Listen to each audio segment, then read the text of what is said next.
오늘부터 대림절이 시작되었습니다. 성도들에게는 예수님의 탄생을 기다리는 특별한 기간이지요. 주님의 사랑과 평화를 생각해 보면서 영적인 준비를 하는 기간입니다. 대강절이라고도 하는데요. 또 대림절이라고도 하는데, 이 절기는 이제 11월 마지막 주부터 시작해서 크리스마스 전날까지 계속되는데, 매주 촛불을 밝혀가면서 빛으로 오시는 예수님을 기다리는 그런 의미가 있고 아주 중요한 절기입니다. 또한 이 기간에는 보통 자신의 좀 삶을 한 1년 동안 살아왔던 삶을 좀 돌아보고 예수님의 탄생과 또 재림, 예수님이 왜 오셔야만 했을까? 또 오시는 예수님은 또 어떻게 준비하고 기다려야 될까? 깊이 생각하면서 기도하면서 또 그분이 베푸신 그 하나님의 은혜에 또 감사하는 그런 기간으로 감동 또 감화가 있는 성령의 역사를 체험하는 그런 시간이 되시기를 바랍니다. 마가복음 10장 계속되어지죠. 주님은 이제 바리새파 사람들이 이제 올무를 놓아서 주님을 넘어뜨리려고 이혼에 대한 질문을 했지요. 그러자 오히려 그들에게 예수님은 결혼의 소중함과 또 결혼 안에 담겨진 하나님의 뜻을 가르치셨습니다.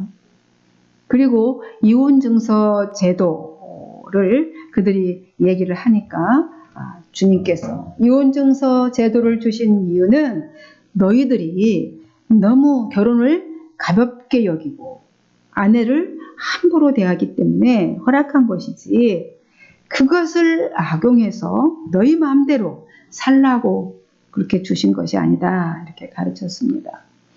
그러자 바리새인들은 아무런 대꾸도 못하고 깨갱하고 조용히 사라졌죠. 그리고 이제 주님이 집에 제자들과 함께 들어갔습니다. 그러자 제자들이 더 궁금했어요. 예수님의 그 말씀을 듣고. 그래서 더 질문하니까 주님이 제자들에게 계속해서 교훈하십니다. 간음죄에 대해서. 간음죄는 여자에게만 있는 것이 아니고 남자도 음행을 하면 여자에게 간음죄를 짓는 것이다 라고 말씀하십니다. 제자들이 전에는 들어보지도 못한 말씀인 것이죠. 예수님이 사회적인 통념을 완전히 깨는 이런 말씀을 주님이 획기적인 그 말씀을 하고 있는 겁니다. 그러시면서 제자들에게 율법을 온전하게 해석, 율법에 담겨진 그 뜻을 문자적으로가 아니라 그 안에 왜 그 율법을 주었는지 잘 해석해 준 거죠. 그러고 있는데 그때 갑자기 사람들이 예수님께 아이를 쓰다듬어 줬으면, 애를 좀 이렇게 만져줬으면 좋겠어서 예수님 앞에 아이들을 데리고 왔습니다. 그 모습을 보고 제자들이 그죠? 짜증을 보면서 꾸짖습니다. 아유, 얘들은 가라. 얘들이 지금 예수님 앞에 정신없이 왔느냐. 주님을 괴롭게 하지 말라. 주님은 힘드시잖아요. 피곤하시니까 꾸짖으면서 얘들은 가라. 이렇게 하고 돌려보내려고 했습니다. 우리들도 애들을 좀 무시하는 경향이 있잖아요. 애들은 좀 가라. 그죠? 좀 중요한 일이 회의 때 애들은 가라. 이렇게 얘기를 하잖아요. 어른들만의 세계에 애들을 동참시키지 않고 싶어서. 그러자 이제 꾸짖으면서 애들은 가라. 지금 정신없어. 주님은 좀 지금 할 일이 너희들을 지금 돌봐야 될 그럴 여력이 없다. 주님 괴롭게 하지 마라. 이렇게 하는 거죠. 그러자 이를 보고 있던 주님이 이렇게 제자들의 행동을 보고 있는 거죠. 그러면서 주님이 몹시 기분이 나빴습니다. 노하셨다. 이렇게 성경에 서 있죠. 화를 내셨습니다. 그러시면서 말씀하셨어요. 뭐라고 어떻게 말씀하셨습니까? 14절 15절 한번 주님이 뭐라고 말씀하셨는지 한번 봅시다. 시작. 예수께서 보시고 노하시어 이르시되 어린아이들이 내게 오는 것을 용납하고 금하지 말라. 하나님의 나라가 이런 자의 것이니라.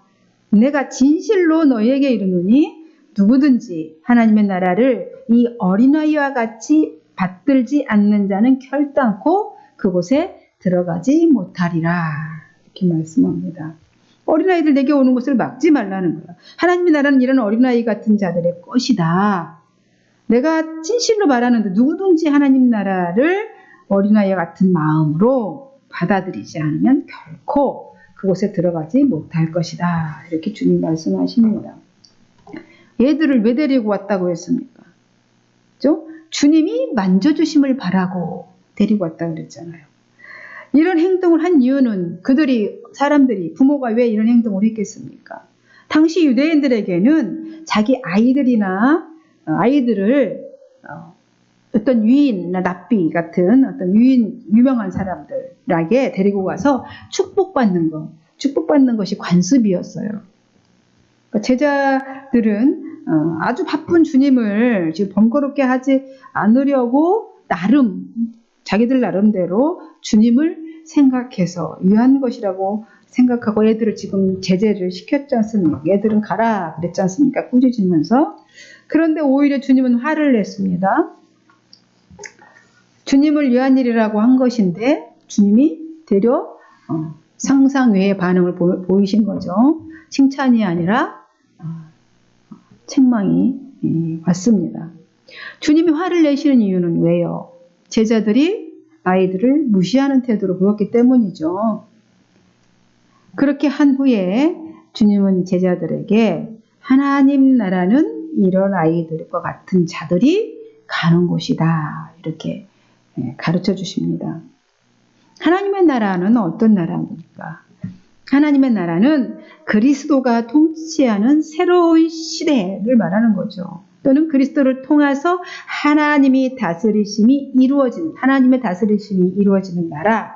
이것이 하나님의 나라입니다. 그러니까 이 나라를 누릴 수 있는 자들은 이 어린아이와 같은 자들, 그런 마음을 가진 자들이다라는 거죠. 이 어린아이 같은 자들, 마음을 가진 자들, 그래서 어린아이와 같다. 그래서 어린아이의 특징이 있을 거 아닙니까? 그 특징을 생각해 보면 내가 진짜 천국에 들어가기에 합당한가 한번 점검해 보는 귀한 말씀인 것 같습니다. 아이들이 특징을 보면 아이들은 편견이 없어요. 어른들이 편견이 있지, 그죠? 아이들은 편견도 없어. 그리고 어떤 뭘 지적하면 곧바로 받아. 완고함이 없어요, 그죠?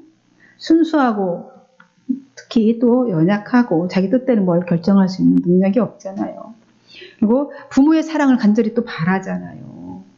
그리고 하나님의 나라를 줬다. 좋은 걸 주면 그걸 기쁘게 사심 없이 잘 받을 줄 알고 그래서 겸손합니다. 그것이 어린아이의 특징이라고 볼 수 있지요.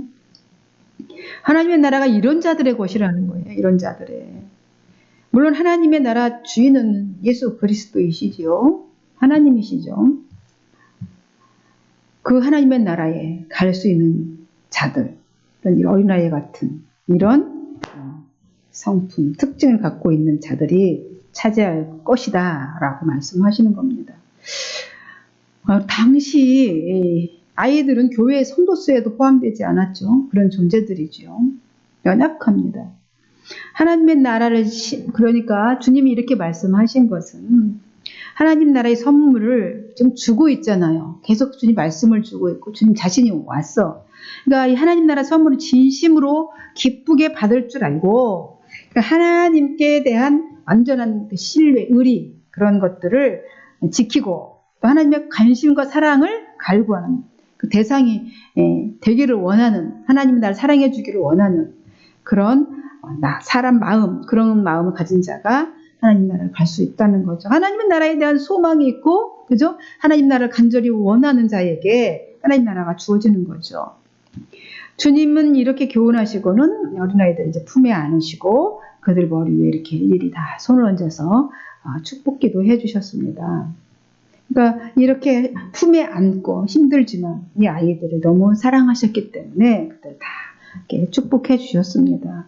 그러니까 주님은 사회적인 약자였던 여성의 지위와 또 권리를 인정하셨을 뿐만 아니라 어린아이들의 이런 인격과 이 권리도 또 존중해 주셨던 것을 볼 수 있습니다. 남자와 여자가 이제 한 몸을 이루잖아요. 그 결과로 탄생한 것이 아이들이잖아요. 그들을 존중하면서 그들이 또 함께 함께 삶을 나누는 이 가정이라는 공동체를 주님은 아주 소중히 여기셨습니다. 그러니까 생명의 탄생, 이 생명의 탄생은 하나님과 인간의 합작품이죠. 그죠? 합작품입니다. 부모와 하나님의 함께 해서 이루어지는 것이 생명 탄생이에요. 그래서 생명이 어떤 개인의 소유가 아니라는 것이죠. 하나님의 섭리로 이루어진 일입니다. 그래서 소중한 이 가정을 존중하시는 겁니다. 존중하시고 또 가정이 파괴되기를 원하지 않으시는 것이지요. 여러분, 가정은 이 창조 때에 아담과 하와로부터 시작되었고요. 하나님의 사랑과 긍휼을 가장 잘 반영한 곳, 이것이 가정이라는 것입니다. 따라서 우리 가정이 무너지면 마음도 무너지죠. 정신도 무너집니다. 일상도 무너져요. 그러니까 주님은 집에 찾아온 어린아이를 이제 축복해 주시고 이제 예루살렘을 향해서 길을 가십니다. 이 가정을 잘 지키고 또 아이를 소중히 여기고 아내를 소중히 여겨서 그 가정 안에서 잘 하나님의 나라를 맛보라는 것이죠. 메시지죠. 이렇게 다 아이를 축복해 주시고 이제 예루살렘을 향하여서 길을 나섭니다. 근데 막 나서는데 한 사람이 막 달려와서 주님 앞에 무릎을 탁 꿇더니 이렇게 묻습니다. 선하신 선생님이여, 내가 무엇을 하여야 영생을 얻으리까? 이 사람 어떤 한 사람이라고 했는데 이 사람은요 누구인지 어떤 사람인지 이게 마태, 마가, 공관복음에 다 기록되어 있는데요. 이 기사가 마태는요 재물이 많은 청년이라고 이렇게 기록해 놨습니다. 마태복음 19장 22절에 누가복음에서는 관리가 그랬어요. 한 관리가 이렇게 기록했습니다.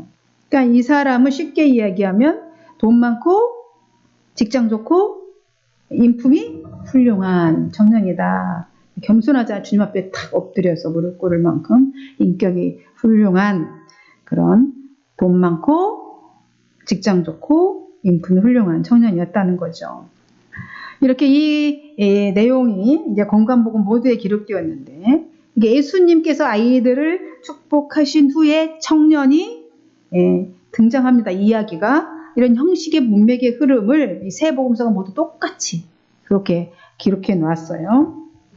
그것은 왜 이렇게 구성했을까? 이런 거죠.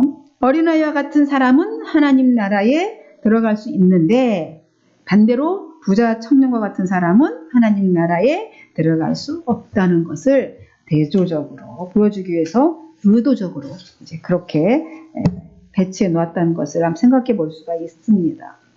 부자 청년은요, 예수님께 달려와 무릎 꿇고 질문 던지면서 예수님을 선한 선생님이라고 이렇게 지칭했습니다.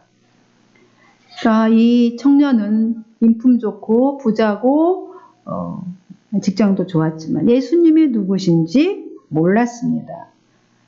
그러니까 그렇게 선한 선생님 그렇게 불렀던 거죠. 그러다 주님이 이렇게 말씀하십니다. 어찌 나를 선하다고 말하냐?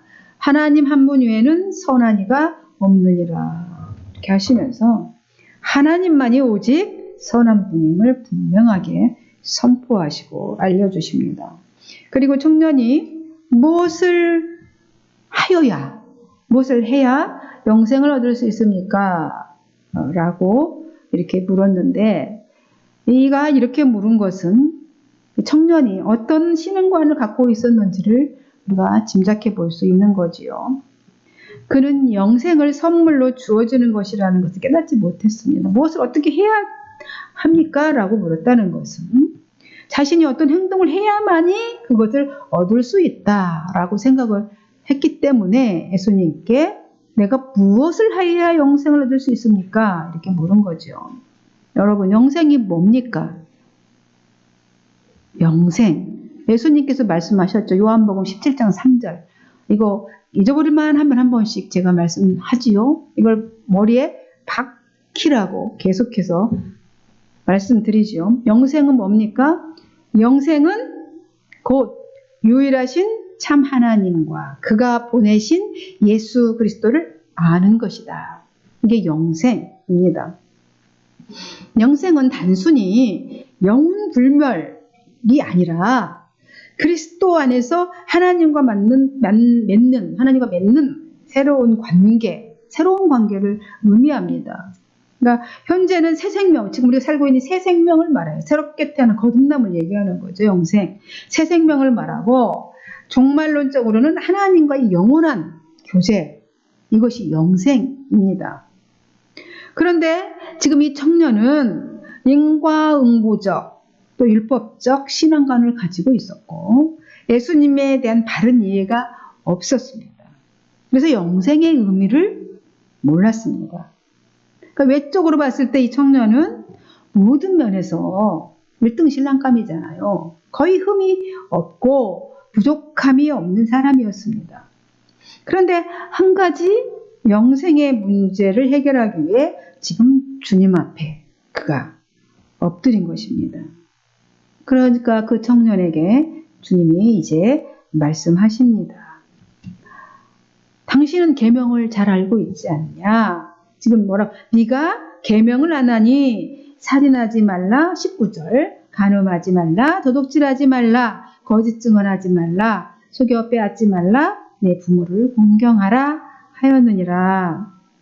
그렇게 하지 않았느냐? 계명에?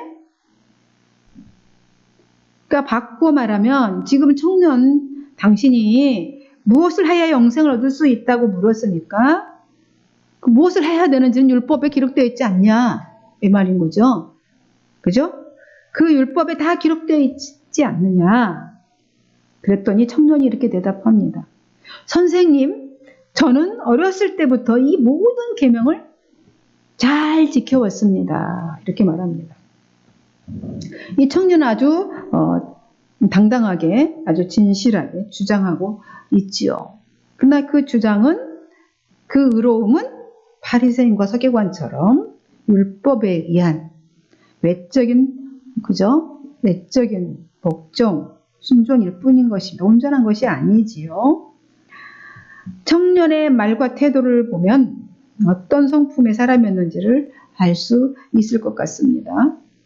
먼저 그는 영적 갈급함의 문제를 해결하기 위해서 스스로 주님 앞에 찾아왔잖아요. 열심히 있는 사람이에요. 그러니까 열정이 있는 사람이죠. 열심히 있는 사람이에요. 그리고 그는 겸손한 사람입니다. 무릎 꿇는다는 것은 완전히 당신을 인정하고 그분을 존경하는 의미죠. 함부로 제 앞에도 무릎 꿇습니까? 아니죠. 그분의 권위를 인정하고 존중한다는 의미로 무릎을 꿇습니다. 겸손한 사람이죠. 자기가 다 갖고 있으면서도 존경심을 보이고, 그리고 그는 진실하고 자기 신앙이 아주 충실한 거죠. 자기가 다 지켰대잖아요. 어릴 적부터. 아주 자기 신앙이 충실한 사람입니다. 그렇게 자기가 주님 앞에 대답할 만큼 자신에게도 또 이웃에게도 아주 진실하게 잘 되었다는 삶이 자신의 대하여 어떤 회의를 느끼거나 어떤 의심을 품거나 어떤 형식적으로 행하지 않고 율법에 기록된 대로 다 충실한 자세로 잘 신앙생활 해왔다는 것이죠. 그래서 사람들에게 그는 칭찬받는 신앙인이었다라는 겁니다. 근데 그 안에, 그의 내부에는 뭐가 있었어요? 아주 심각한 고민이 있었다는 겁니다. 그게 뭐예요? 구원에 대한 확신이 없었다는 거예요. 구원에 대한 어떻게 하면 영생을 얻을 수 있습니까? 그러니까 구원에 대한 확신이 없었던 겁니다. 그래서 주님을 찾아온 거죠. 그래서 그런 영적인 고민, 반듯한 청년이 찾아와서 지금 영적인 고민을 하고 있는 청년의 모습을 주님이 어떻게 바라봤습니까? 오늘 보니까 21절에 글을 보시고 사랑사 그랬어요. 아주 사랑스럽게 이렇게 그 청년을 봅니다. 바라보고 아이고 이렇게 사랑스럽게 보면서 문제의 답을, 뭐가 문제인지 그 답을 주님이 말씀해 주시죠. 한번 21절 한번 같이 읽어볼까요? 사랑하사 이르시되 시작. 내게 아직도 한 가지 부족한 것이 있으니 가서 내게 있는 것을 다 팔아 가난한 자들에게 주라. 그리하면 하늘에서 보화가 내게 있으리라. 그리고 와서 나를 따르라 하시니. 주님은 이 청년에게 가장 근본적인 문제는 뭐냐면 재물에 대한 집착이 주님을 신뢰하는 것보다 더 강하다는 걸 이미 아셨습니다. 그래서 이렇게 말씀하시는 거죠. 네게 있는 거 다 팔아서 가난한 자들에게 주라. 그러면 하늘에 어떻게 한다고요? 보화가 내게 있으리라. 이렇게 말씀하십니다. 그러니까 재물을 많이 가지고 있는 것이 문제라는 것이 아니라, 내가 돈 많아서 문제가 아니라 재물이 우상되어서 그거에 집착하는 것이 문제다라는 것입니다. 재물 사랑하지 말고 소유를 팔아서 적극적으로, 그러니까 선을 행하라, 이렇게 말씀하시는 겁니다. 영생으로 가는 길을 막고 있는 방해물이 바로 재물에 대한 집착이라는 것이죠. 그래서 그것을 다 내려놓고 난 후에 다시 와서 예수님을 따르라, 이렇게 말씀하신 것입니다. 그러면 세상 재물 대신 하나님의 보화를 얻게 될 것이다, 이렇게 말씀합니다. 여러분, 예수님의 말씀은 청년에게 답이 됐을까요? 어떤지 청년의 모습을 한번 봅시다. 22절. 그 사람은 재물이 많은 고로 이 말씀으로 인하여 슬픈 기색을 띠고 근심하며 가니라. 그랬습니다. 아주 심통한 표정을 짓더니 슬퍼하면서 근심하면서 예수님을 떠나갔습니다. 그에게는 재물이 그의 삶에 너무나 큰 비중을 차지하고 있었기 때문에 주님을 포기하고 주님 따를 용기도 없었던 것이죠. 결국 부자 청년은 결단의 순간에 육의 소욕을 따라 영의 소욕을 외면하고 영생이 아닌 멸망의 길을 선택하고 말았습니다. 부자 청년이 떠나간 후에 주님은 제자들에게 재물과 하나님 나라에 대해 다시 교훈하십니다. 23절에 재물이 있는 사람은 하나님 나라에 들어가기가 얼마나 어려운지 아니? 그러면서 부자가 하나님 나라에 들어가는 것보다 차라리 낙타가 바늘귀로 빠져나가는 것이 더 쉽다, 이렇게 말씀하십니다. 그러자 제자들이 매우 놀라면서 서로 수군수군댑니다. 그러면 누가 하나님의 나라에 갈 수 있는 거야? 대체 누가 구원받을 수 있다는 거지? 그들이 이렇게 이러는 이유가 왜 그럽니까? 당시에는 유대인들은 부자는 부자에 대한 잘못된 인식을 갖고 있었기 때문입니다. 부자들은 하나님의 말씀을 잘 지키고 또 개인의 이렇게 번영하고 육신적으로 건강하고 물질적으로 부를 축적하게 받았다는 것은 하나님의 사랑을 받았기 때문이다 라는 율법적인 생각을 갖고 있었습니다. 그래서 그들은 반드시 하나님 나라에 갈 것이야 라고 생각하고 있었던 거죠. 반대로 가난한 자나 이 과부나 고아 같은 이 사회적 하층 계급, 이런 자들은 하나님이 미워하는 자들이다, 미움받았기 때문이다, 뭘 잘못했기 때문에. 그런데 지금 주님이 부자가 천국에 들어가기가 심히 어렵다라고 하시는 이 말씀은 그들이 갖고 있는 이 관념을 완전히 송두리째 막 흔드는 그런 말씀인 거죠. 좀 이 말씀 준비하면서 누가복음 16장에 나온 부자와 거지 나사로 자꾸 생각이 났습니다. 왠지 특별히 나사로의 삶의 의미를 한번 계속해서 생각이 나서 집중적으로 생각이 들었거든요. 일주일 내내. 내용은 이렇죠. 부자는 날마다 값비싼 옷 입고 잘 먹고 호화롭게 살았습니다. 그런데 그 집 대문 앞에는 나사로가 병든 채로 이렇게 버려져서 거지로 살고 있었죠. 거지로 살고 있던 이 나사로가 이제 죽어요. 그리고 그는 천사에 받들려서 아브라함의 품으로 들어갔습니다. 후에 부자도 죽죠. 그는 지옥에 갔죠. 성경은 이 결과는 부자는 살았을 때 좋은 것 받았고 나사로는 고난을 받았기 때문이다, 이렇게 말합니다. 사람의 어떤 행위로 되었다고 하지 않습니다.